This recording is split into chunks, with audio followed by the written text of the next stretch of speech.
आज का हमारा जो टॉपिक है, राहु केतु की उल्टी चाल। 566 दिन केवल एक काम न करें। सभी 12 राशियों के लिए सफलता का मंत्र वो कौन सा एक काम है, इसके बारे में हम आज चर्चा करेंगे।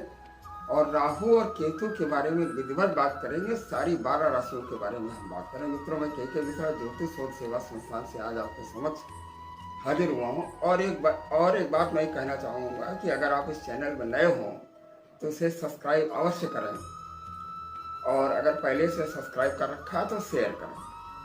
देखिए, ऐसा है कि मुझे ये लगता है कि अगर आप लोग इसे शेयर और सब्सक्राइब कर देंगे तो आपके साथ साथ अन्य लोगों को भी इसका लाभ होगा। मित्रों, राहु अभी 30 अक्टूबर से राहु ने अपनी राशि को चेंज किया है। मेष राशि से राहु एक राशि पीछे मीन राशि में आ गए हैं। इसलिए मैंने लिखा है राहु केतु की उल्टी चाल। उल्टी चाल का मतलब ये होता है, सारे ग्रह हैं, राहु जो है वो अपने ग्रह से ये उल्टी चाल चलता है। जितने सारे ग्रह हैं, आपका चंद्रमा, मंगल, बुध, शुक्र, शनि वगैरह, तो इनसे अपोजिट डायरेक्शन में चलता है। राहु केतु के बारे में आपको पता है कि राहु का मतलब ये है कि राहु कोई ग्रह नहीं। ग्रहों की जो परिभाषा है वो यत् पिंडे तद ब्रह्मांडे। जो ग्रह पिंड के रूप में नहीं है, कि मतलब he can not touch them, जिन्हें हम छू नहीं सकते, जिन्हें हम देख नहीं सकते, तो ग्रहों की परिभाषा में नहीं आते हैं। लेकिन ये दोनों, राहु और केतु, दोनों एक ऐसे बिंदु हैं, जब चंद्रमा पृथ्वी का जो चक्कर लगाता है तो जिन जोड़क को जिन दो बिंदुओं पर काटता है, वो दोनों बिंदु हमारे राहु और केतु कहलाते हैं। ये तो हमारा साइंटिफिक रूल हो गया।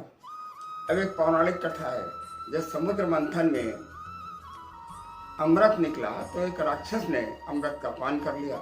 तो भगवान विष्णु ने उसका अपने सुदर्शन चक्र से उसका सिर अलग कर दिया, धड़ अलग कर दिया। क्योंकि अमृत वो पी चुका था, इसलिए उसकी मृत्यु तो नहीं हुई। तो ऊपर सिर को राहु और जो उसका धड़ रहा उसे केतु की गणना हम कहते हैं। अब ये तो समझ लेते हैं मित्रों, हमारा स्वास्थ्य गड़बड़ है, गला खराब है, इसकी वजह से हो सकता है शायद आवाज़ जो गड़बड़ी आ रही हो, थोड़ा सा एडजस्टमेंट आप करिए और इसे शेयर और सब्सक्राइब अवश्य करें। अब ये समझ लेते हैं कि राहु और केतु का, राहु का ज्योतिष में क्या महत्व है, ये कैसे काम करता है।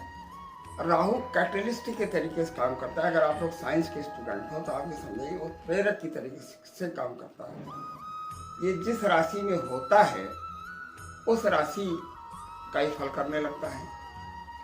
जिस ग्रह के साथ में होता है उस ग्रह के प्रभाव को या तो बढ़ा देता है या उसको घटा देता है।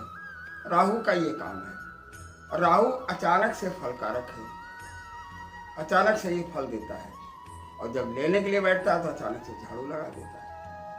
राहु बनते हुए काम को बिल्कुल किनारे तक ले जाता है। बस ये लगता है कि आज हमारा ये काम हो जाएगा, आज जो हमने ये काम स्टार्ट किया है और इसका ये अंतिम क्षण है, मुझे इसका प्रतिफल और रिजल्ट मिलने वाला है, वो अंतिम समय में रह जाता है।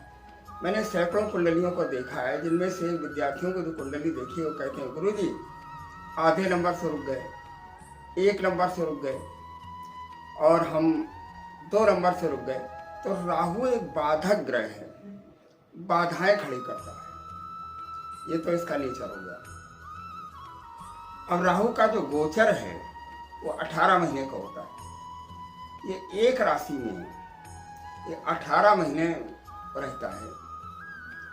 तो ये मेष राशि से मीन राशि में ये इसने गोचर किया है। तो 18 महीने ये क्या गुल खिलाने वाला है और क्या समस्याएं खड़ी करेगा, इसके बारे में हम मेष राशि से लगा करके मीन राशि तक की हम चर्चा करेंगे। और आप लोग इसको ध्यान से सुनिए और अपनी कुंडली से उसका मिलान करिए। अगर न समझ में आवे तो हमें कमेंट बॉक्स पर लिखिए, अन्यथा नीचे जो नंबर दिया है इसमें आप अपॉइंटमेंट लेकर के कुंडली का सटीक विश्लेषण भी आप करा सकते हैं।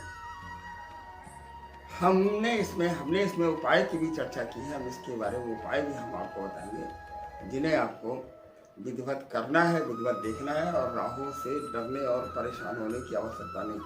राहु से काल सर्प दोष बनता है, जिसका काल सब दोष बनता है, तो ये भ्रांति आचार्यों ने फैला रखी है, अरे काल सब दोष बन रहा है, दुनिया भर का हजारों रुपए का पूजन पाठ जो करवा देते हैं, सफलता नहीं मिलती है।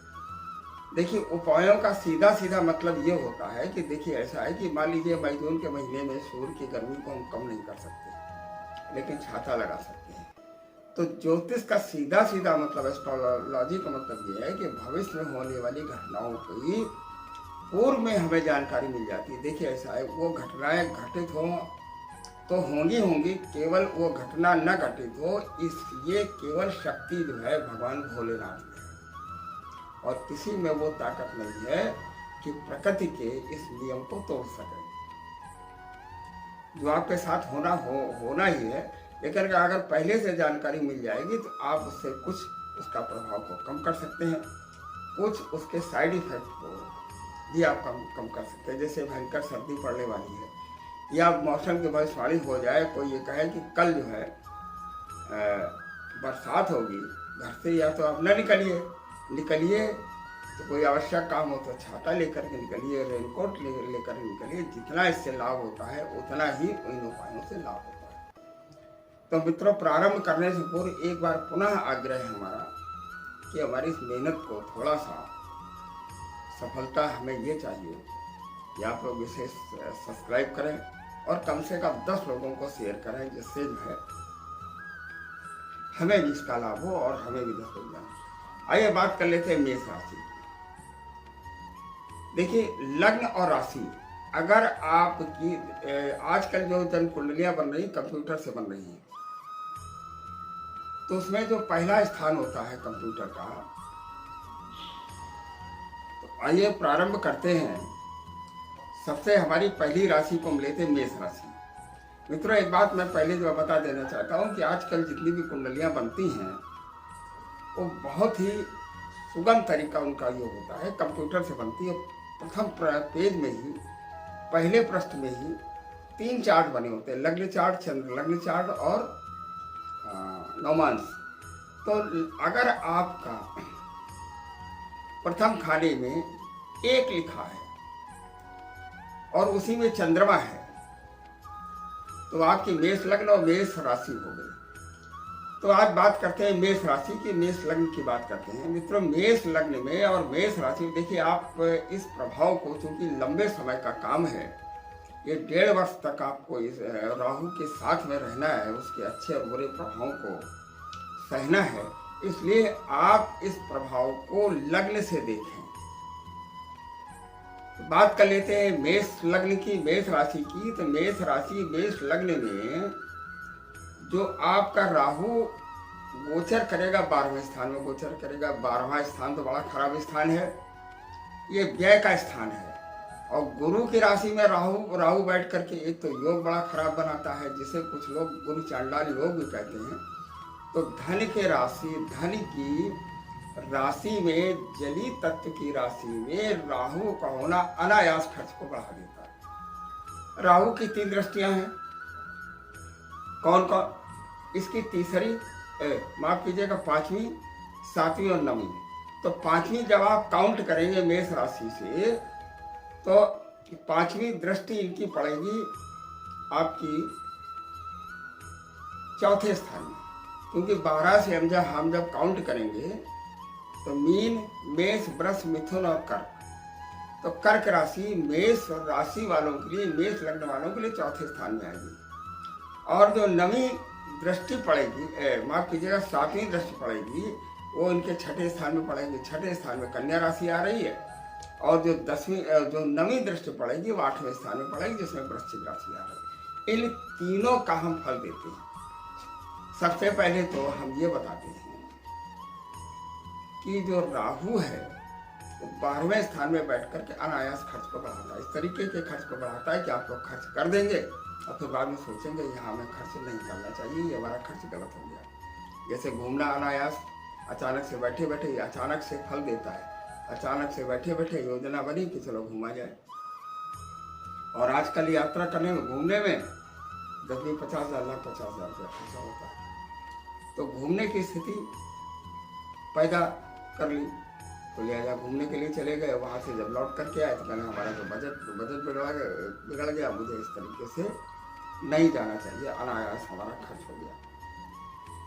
तो शनि 12वें स्थान में बैठ करके बाएं आंख की रोशनी को गड़बड़ करता है, क्योंकि इसमें गुरु है और गुरु हमारे हार्ट का कारक है, हृदय का कारक है, आईक्यू लेवल का कारक है। तो इन चीजों पर भी प्रभाव पड़ेगा। मेष लग्न और मेष राशि, हम दोनों का नाम इसलिए ले रहे हैं कि अगर चंद्रमा है तो मेष राशि हो गई, अन्यथा मेष लग्न अगर आपकी पहले भाव में 1 नंबर है तो मेष लग्न हो गई। अब यहाँ से जो 5वीं दृष्टि पड़ेगी, कर्क राशि पड़ेगी, चौथा स्थान जो होता है भूमि, भवन और माता का स्थान है, इसका स्वामी ही चंद्रमा है। और राहु और चंद्रमा का वैर है, आप लोग सुनते हैं अभी अभी एक ग्रहण हुआ है, ठीक। तो कर्क राशि में राहु की दृष्टि ये ग्रहण योग बना देती है।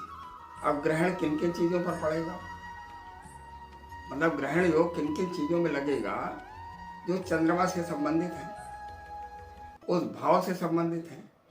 चंद्रमा मनुष्य जाता, चंद्रमा मन का कारक है, चंद्रमा माता का कारक है, चंद्रमा। और ये चौथा स्थान जो है वो आपका भूमि, भवन और वाहन का है।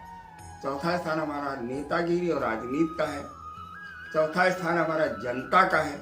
तो राहु वहाँ बैठ करके क्या करेगा, इन सारी चीज़ों में कमी और अधिकता लाने का प्रयास करेगा। अब कमी और अधिकता का निर्णय कैसे होगा, उसमें हम ये देखेंगे कि चंद्रमा की पोजीशन, इसका स्वामी चंद्रमा है, at the time of birth, जन्म के समय चंद्रमा की पोजीशन क्या है।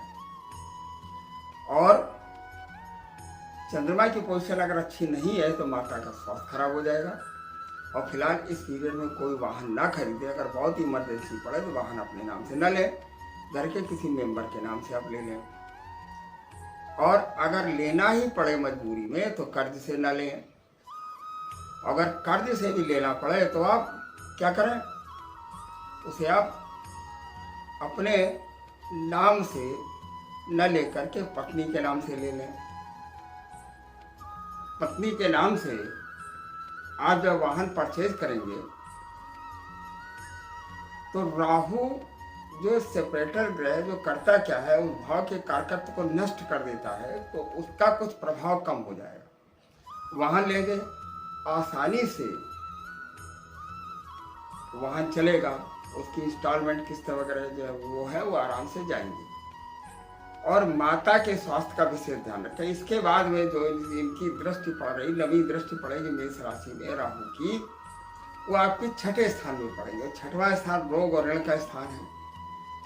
जब 6ठा स्थान रोग और ऋण का स्थान है तो इस स्थान में राहु की दृष्टि पड़ना माने दुश्मनों का सत्यानाश, सर्वनाश होना है। कुछ ऐसे दुश्मन होते हैं जो दिखाई नहीं देते, जो केवल आपका बुरा चाहते हैं और आपके साथ में बैठ कर भोजन भी करेंगे, आपको अनायास राय भी देंगे तो भैया ये काम मत करो, ये काम आप कर लो, बड़ा अच्छा रहेगा। इस तरीके की आपको सलाह देंगे, ठीक है। अब इसके लिए करना क्या है, आप कुछ उपाय की हम बात करते हैं मेष राशि के लिए। मेष राशि के लिए इसमें एक चीज और है, आपके लग्न में गुरु का गोचर है, तो गुरु बहुत बढ़िया मैनेजर है, बहुत बढ़िया मैनेजमेंट कर रहा है। गुरु जो है, गुरु की भी दृष्टि, 5वीं दृष्टि जहाँ जहाँ राहु की दृष्टि पड़ रही है वहाँ गुरु की दृष्टि पड़ रही है। और गुरु आपका भाग्य स्थान का और व्यय स्थान का स्वामी है। तो लिहाजा मेष लग्न वालों के लिए, मेष राशि वालों के लिए गुरु जो है संजीवनी बूटी का काम कर रहा है। लेकिन फिर भी आपको राहु की शांति करानी चाहिए। एक मंत्र आप नोट कर लें, ओम राम राहवे नमः। इस मंत्र का जाप 18,000 मंत्रों का जाप करें। अगर किसी आचार्य से हो सकता है, किसी आचार्य से आप इसको शांति करें। हमारी अगली राशि है वृष राशि। वृष राशि में जो राहु है वो हमारा लाभ के स्थान में गोचर करेगा।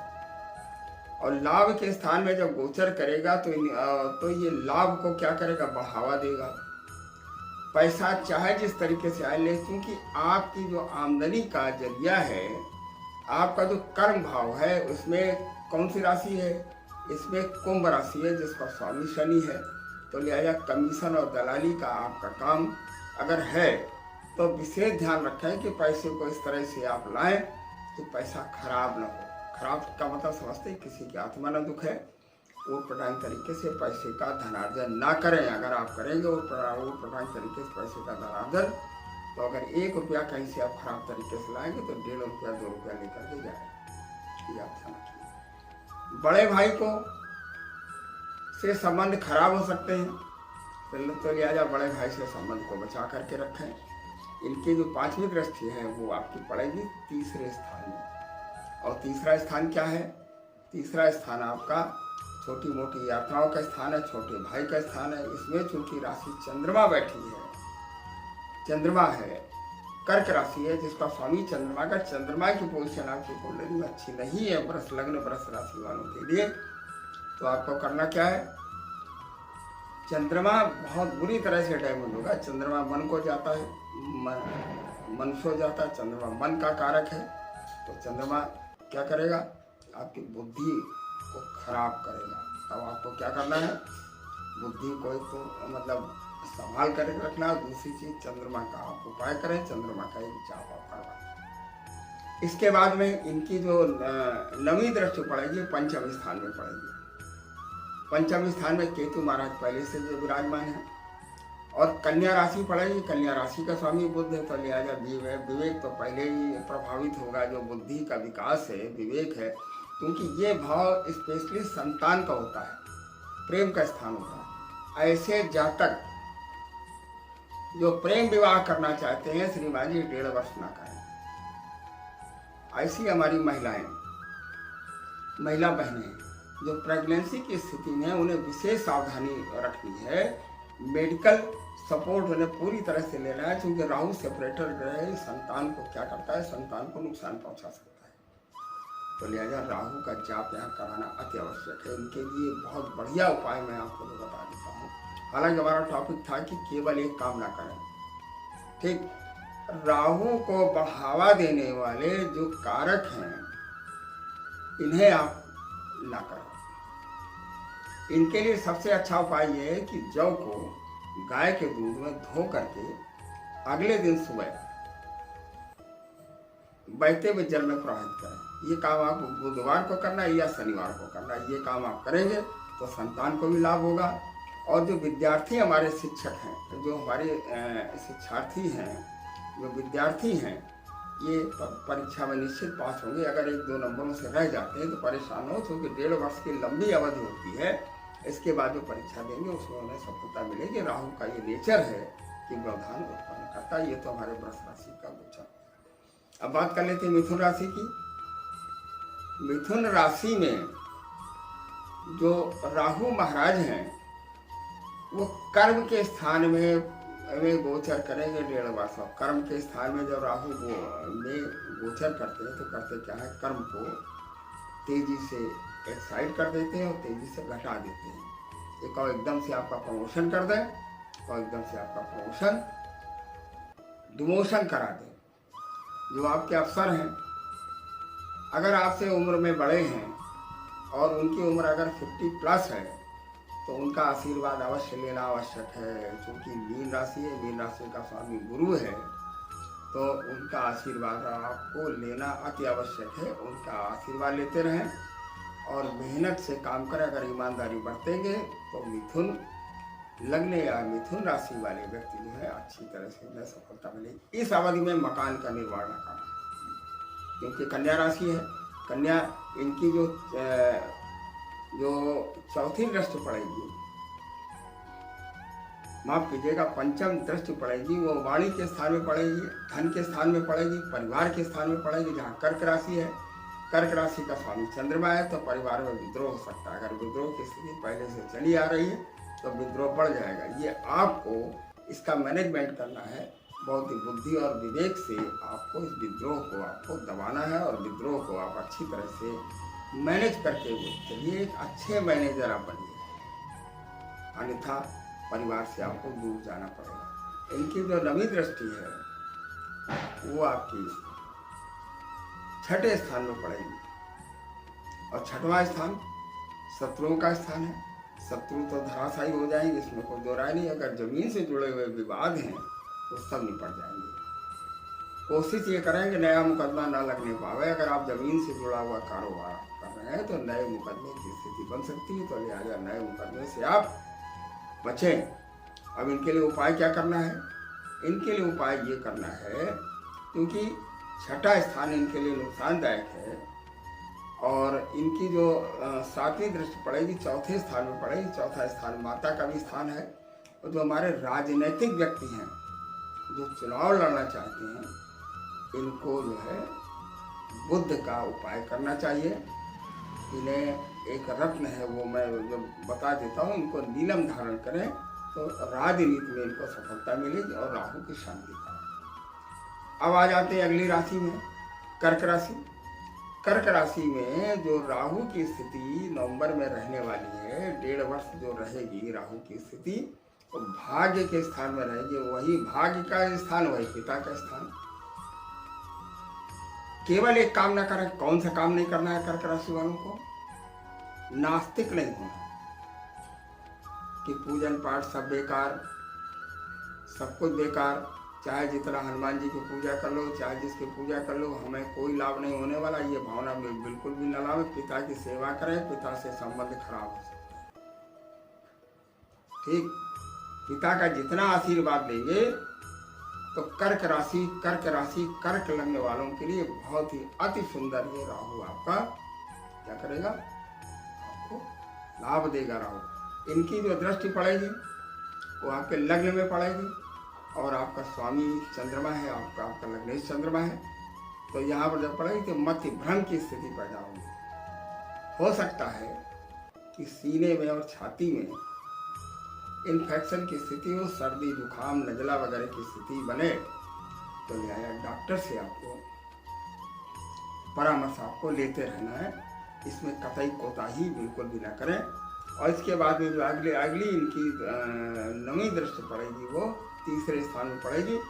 छोटी मोटी यात्राएं इनकी हो सकती हैं, और ये जो यात्राएं होंगी वो पिता के कारण से हो सकता है नाराज हो जाए तो आपको घर छोड़ना पड़े, और छोटे भाई से संबंध को ठीक रखें। छोटे भाई से संबंध आपका खराब हो सकता है। अब बात कर लेते हैं सिंह राशि की। सिंह राशि में जो राहु है वो 8वें स्थान में रहेगा। सिंह राशि के लिए ये 1.5 वर्ष का समय ठीक नहीं है। आप ये मत कहिएगा मैं आपको डरा रहा हूँ, डरा नहीं रहा हूँ। कारण है उसका कि राहु यहाँ से बैठ करके इनकी जो पंचम दृष्टि पड़ेगी वो 12वें स्थान में पड़ेगी। 12वां स्थान में कर्क राशि है। कर्क राशि का स्वामी चंद्रमा है, और चंद्रमा नेत्र ज्योति का कारक है। तो यहाँ से बैठ करके पहली चीज आप ये देखिए कि 8वें स्थान में राहु बैठ करके आयु में प्रॉब्लम खड़ी करता है। खैर, क्योंकि यहाँ पर मीन राशि अगर गुरु की पोजीशन आपकी अच्छी है तो आयु में कोई दिक्कत नहीं आएगी। तो लिहाजा कुंडली का सूक्ष्म विश्लेषण कराएं और ये देखें कि आयु की स्थिति, मतलब गुरु की अगर स्थिति बहुत अच्छी है तो राहु आपका बाल बाका भी नहीं कर पाएगा। राहु की जो दृष्टि पड़ेगी वो 12वें स्थान में पड़ेगी, जिसका स्वामी चंद्रमा है। तो बाई नेत्र ज्योति, चंद्रमा नेत्र ज्योति का कारक है, माता का कारक है। तो लिहाजा माता और नेत्र ज्योति का विशेष ध्यान रखें। हो सकता है आंखों की रोशनी खराब हो, या चश्मा लगाते होंगे तो पावर आपका बढ़ जाएगा, और अनायास डिप्रेशन की स्थिति में आप जाने की स्थिति में बनेंगे। तो लिहाजा दिमाग और बुद्धि और मस्तिष्क का अगर हो सका तो डॉक्टर से परामर्श भी आप करते रहें। यहाँ से 7वीं दृष्टि वाणी के स्थान में, परिवार के स्थान में, धन के स्थान में पड़ेगी तो वाणी दोष बनेगा। वाणी से झगड़े हो सकते हैं। ऑफिस में, घर में कोई सही बात पूछेगा, आप उल्टा सीधा जवाब देंगे तो विवाद की स्थिति बनेगी। तो श्रीमान जी आपसे निवेदन है सिंह राशि सिंह लग्न वालों के लिए कि वाणी दोष से बचे। और यहाँ से जो नवी दृष्टि पड़ेगी वो कहाँ पड़ेगी? तो 4थे स्थान में पड़ेगी। और चौथा स्थान भूमि भवन और वाहन का स्थान है। खास तौर से यहाँ पर वृश्चिक की राशि है, जिसका स्वामी मंगल है। अगर आप जमीन से जुड़ा हुआ व्यापार कर रहे हैं तो होशियार रहें, राहु व्यवधान डालेगा। अगर आप मकान बनवाना चाहते हैं तो 1.5 वर्ष की अवधि में मकान ना बनवाएं, तो इसी में ये अच्छा ही। अन्यथा मकान पूरा नहीं होगा, अनायास कर्ज की स्थिति बनेगी। और उसमें उपाय क्या करना है, कौन सा काम आपको नहीं करना है?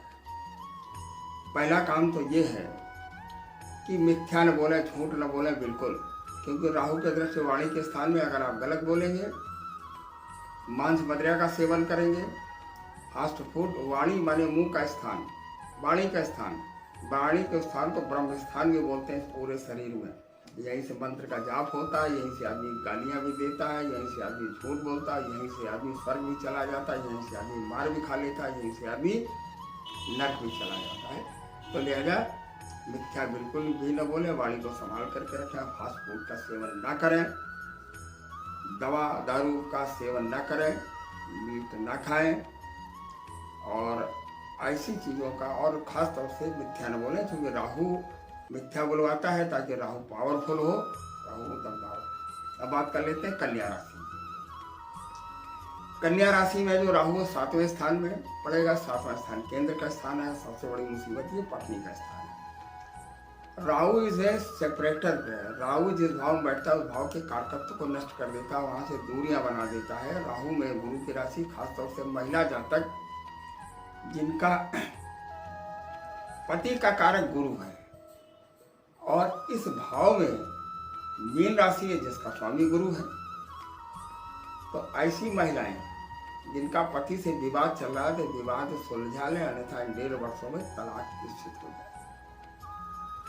ठीक, दूरी बढ़ जाएगी। दूरी बढ़ने का अगर आपस में बड़ा प्रेम है, अगर गवर्नमेंट जॉब में है पत्नी या पति, तो आपस में दोनों लोगों का ट्रांसफर हो जाएगा, माने दूरी आपस में निश्चित बढ़ जाएगी, इसमें कोई दो राय नहीं।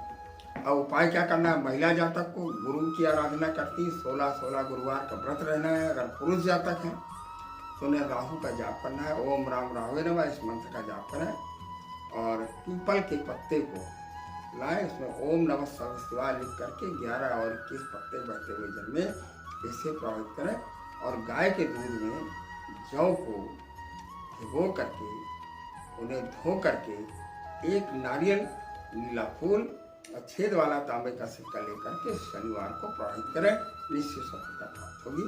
ये तो हो गई कन्या राशि। अब बात कर लेते हैं तुला राशि की। तुला राशि जिसका स्वामी शुक्र है, तुला राशि में जो राहु महाराज अभी पदार्पण करने के लिए जा रहे हैं वो 6ठे स्थान में जा रहे हैं। 6ठा स्थान शत्रुओं का स्थान है, तो शत्रु तो धराशायी होंगे, लेकिन यहाँ से जो दृष्टि पड़ेगी वो कर्म के स्थान में पड़ेगी, जिसका स्वामी चंद्रमा खासतौर से कंप्यूटर से जुड़े हुए व्यवसायी, कारोबारी, नौकरी पेशा व्यक्ति, जो लोग आईटी से, कंप्यूटर साइंस से और इस तरीके की जो नौकरियां करते हैं, इनके लिए ये राहु जो है कष्टकारी, तो ट्रांसफर करा देगा, हो सकता है नौकरी चली भी जाए। अब करना क्या है? परेशान होने की आवश्यकता बिल्कुल नहीं, अभी उपाय भी हम आपको बता रहे हैं क्या उपाय करना है। तो इनकी जो 5वीं दृष्टि है तुला राशि की, वो 4थे स्थान में कर्म के स्थान में पड़ेगी, नौकरी नहीं जाएगी तो ट्रांसफर होगा। इसमें करना क्या? माता की सेवा करनी है। चंद्रमा मन सो जाता, अगर माता की सेवा करोगे दुनिया में, चंद्रमा को अगर ठीक करना चाहते हो तो माँ की आराधना करें, माँ की सेवा करें, इसके अलावा कोई उपाय नहीं। रात में दूध का सेवन न करें, यही मैंने लिखा, केवल एक काम न करें। तो तुला राशि वालों को करना ये है कि 10वें स्थान में इनकी पंचम दृष्टि पड़ रही है, क्योंकि राहु आपका इनका 6ठे स्थान में है, और जो 10वां स्थान कर्क राशि चंद्रमा के स्थान है। कंप्यूटर से जुड़े हुए व्यवसायी, कारोबारी, नौकरी पेशा लोग चंद्रमा को मजबूत करें, रात में दूध का सेवन न करें, सफ़ेद बिस्तर ना बिछाएं, मोती धारण करें इत्यादि। चंद्रमा का मंत्र ओम श्राम श्रीम श्रौम सत चंद्रमसे नमः, इस मंत्र का जाप करें तो उन्हें लाभ होगा। अब इनकी जो अगली दृष्टि पड़ेगी वो वाणी के स्थान में पड़ेगी, वाणी दोष बनेगा। राहु का कारण ये है कि ये परिवार से ही अलग करा दे, अगर परिवार पर इनकी दृष्टि पड़ रही तो परिवार से दूरियां बना देता है। दूरियां अगर मान लीजिए राहु की पोजीशन अच्छी है या 4थे स्थान में उपस्थित ग्रहों पर एक अच्छी दृष्टि पड़ रही, अच्छा ग्रह है, तो हो सकता है आपको परिवार से केवल एक अच्छे कारण से आपको विमुख करा दे, माने आपका ट्रांसफर हो जाए, या आप नया मकान बनवा लें तो माँ बाप से आप अलग हो जाए, लेकिन परिवार से दूरी जरूर बनाएगा। इसके लिए करना क्या है? आपको गुरु की आराधना करनी है। क्योंकि राहु छठे स्थान में गुरु की राशि में, गुरु को मजबूत करना है, क्योंकि गुरु आपका नवे माने छठे स्थान, गुरु जो है आपका वो तीसरे स्थान का लॉर्ड है और 12वें और छठे स्थान का लॉर्ड है। तो आपको तो गुरु की आराधना करनी, एक मंत्र है ओम ग्राम गुरु ग्रौम सा गुरुवे नमः, इस मंत्र का जाप करें। और एक पन्ना चांदी में पहना जाता है, ध्यान रखिए, कॉस्मेटिक आइटम नहीं है, ये सोने में पहन लिया। बात कर लेते हैं वृश्चिक राशि की। वृश्चिक राशि में जो हमारे राहु देवता हैं वो पंचम स्थान में गोचर करेंगे। पंचम स्थान विद्यार्थियों के लिए ये समय ठीक नहीं है, क्योंकि आप गुरु की राशि है, गुरु प्रभावित होगा तो लिहाजा एग्जाम में ज़्यादा 10 गुनी उन्हें सफलता करनी पड़ेगी। इनके लिए सीधा सीधा उपाय है, एक उपाय है विद्यार्थियों के लिए। सबसे पहले विद्यार्थियों की बात करता हूँ। एक अच्छी नारियल तो मिलेगा नहीं, अगर मिल जाए तो एक जटा वाला नारियल, नीला फूल, छेद वाला तांबे का सिक्का और गाय के दूध में धुले हुए जौ एक काले कपड़े में बांध करके 31 बार 31 टाइम्स अपने सिर से उतार करके बहते हुए जल में शनिवार को प्रभावित करें। ऐसा आपको विद्यार्थियों को करना है, सफलता वाले निश्चित प्राप्त होगी। अब अगर जो लोग प्रेम विवाह के चक्कर में पड़े हैं या लिव इन रिलेशन में वो लोग रह रहे हैं तो उनका रिलेशन भी टूट जाएगा, तो लिहाजा बहुत होशियारी से काम करें, बहुत ही अच्छे ढंग से रिलेशन को निभाएं। यहाँ से जो दृष्टि पड़ेगी भाग्य के स्थान में पड़ेगी। भाग्य के स्थान का स्वामी चंद्रमा है और चंद्रमा चूंकि स्त्री ग्रह है और पिता का भी स्थान है, तो लिहाजा इस पर सबसे ज़्यादा प्रभाव पड़ेगा चंद्रमा पर, माने माता पर।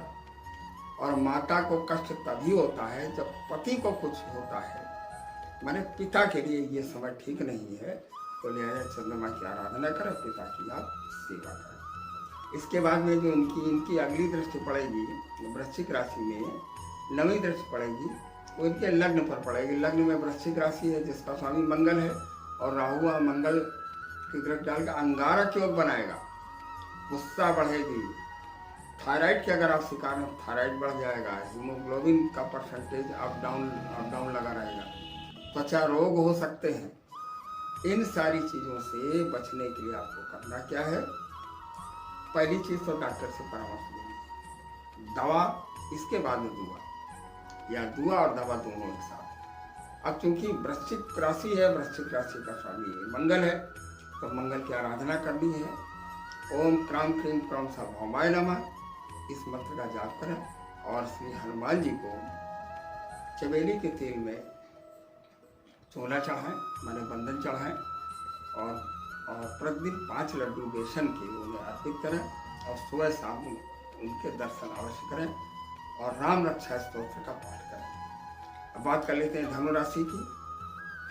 धनु राशि में जो राहु अभी नवंबर में गोचर करने वाले हैं श्रीमान, वो चौथे स्थान में करने वाले हैं। ये नेताओं के लिए ये समय बिल्कुल भी ठीक नहीं है। अगर आपकी जन्म के समय कुंडली में शनि की स्थिति चौथे स्थान में अगर है तब तो ठीक है, अगर शनि की स्थिति चौथे स्थान में नहीं है तो नेताओं के लिए ये समय बहुत भारी पड़ेगा, ज़्यादा मेहनत करनी पड़ेगी, हो सकता है कि उनकी जमानत भी जब्त हो जाए। चौथा स्थान भूमि और भवन वाहन का स्थान है। अगर माता के नाम से अगर माँ के नाम से मकान है, पुराना मकान है, तो उसका रेनोवेशन आपको करवाना पड़ेगा। रेनोवेशन आप करवा लें, नया मकान नहीं बनेगा। यथासंभव वाहन ना खरीदें तो ज़्यादा बढ़िया है। यहाँ से 5वीं दृष्टि अष्टम स्थान में पड़ेगी, तो लिहाजा हो सकता है कि नसों से संबंधित, डिप्रेशन, ब्रेन से संबंधित कोई बीमारी हो सकती है, तो लिहाजा डॉक्टर से अगर जरा सा भी लक्षण समझ में आए तो डॉक्टर से परामर्श जरूर से जरूर करें। दूसरा काम आपको ये करना है कि इसमें आपको चंद्रमा की आराधना करनी। चंद्रमा के 10,000 मंत्रों का कम से कम जाप करें। ओम शाम से सोम सा चंद्रमसे नमः। चंद्रमा का दान करें, तुला दान करें, ठीक, और चंद्रमा का कोई दान स्वीकार ना करें। माता की सेवा करना अति अनिवार्य है। वीडियो लंबा हो रहा है, मैंने जानबूझ करके इस वीडियो को लंबा किया है ताकि कम से कम आपको सारी चीज़ें कवर हो जाए। अब बात कर लेते हैं मकर राशि की। मकर राशि का स्वामी शनि है। मकर राशि में जो राहु हमारे पदार्पण कर रहे हैं वो तीसरे स्थान में कर रहे हैं। करेला नीम पर चढ़ा राहु वैसे भी मैंने स्थान अभ्रंश करवा देते हैं, स्थान छुड़वा देते हैं राहु। और तीसरे स्थान में राहु छोटी मोटी यात्राएं निश्चित से निश्चित कराएंगे। छोटे भाई का स्वास्थ्य खराब हो सकता है, धन की हानि हो सकती है। इन सारी चीज़ों से बचें। इनकी जो दृष्टि है वो पत्नी के स्थान में पड़ेगी। साझेदार का अगर आपका पार्टनरशिप में व्यापार है तो आपको पार्टनर से बहुत अच्छे संबंध, और खासतौर से महिला पार्टनर है तो उससे संबंध आपको बहुत ही संभाल करके आपको रखने, वरना पार्टनरशिप आपकी खत्म हो जाएगी। इसके बाद में अगली दृष्टि इनकी लाभ के स्थान में पड़ेगी, तो यहाँ से बैठकर लाभ तो आपको होगा। लेकिन जब व्यापार में पार्टनर ही समाप्त हो जाए, स्वयं से व्यापार है। दूसरी चीज ये पांचवी दृष्टि जो पड़ेगी, सातवां स्थान पत्नी का भी स्थान है। पत्नी से संबंध खराब हो सकते हैं, तो बहुत होशियारी से पत्नी को मना करके रखें। वैसे भी पत्नी महालक्ष्मी होती है। इसके बाद में अगली राशि हमारी कुंभ राशि है, जिसका स्वामी शनि है और गुरु इसमें गोचर करेगा दूसरे स्थान में, मीन राशि में। मीन राशि धन का स्थान है। वाणी दोष जबरदस्त बनेगा, घर में लड़ाई झगड़े पड़ेंगे, आपको घर तो छोड़ना ही पड़ेगा, धन की हानि भी होगी। मीन कुंभ राशि वालों के लिए ये समय ठीक नहीं है, डिलीवर्स का।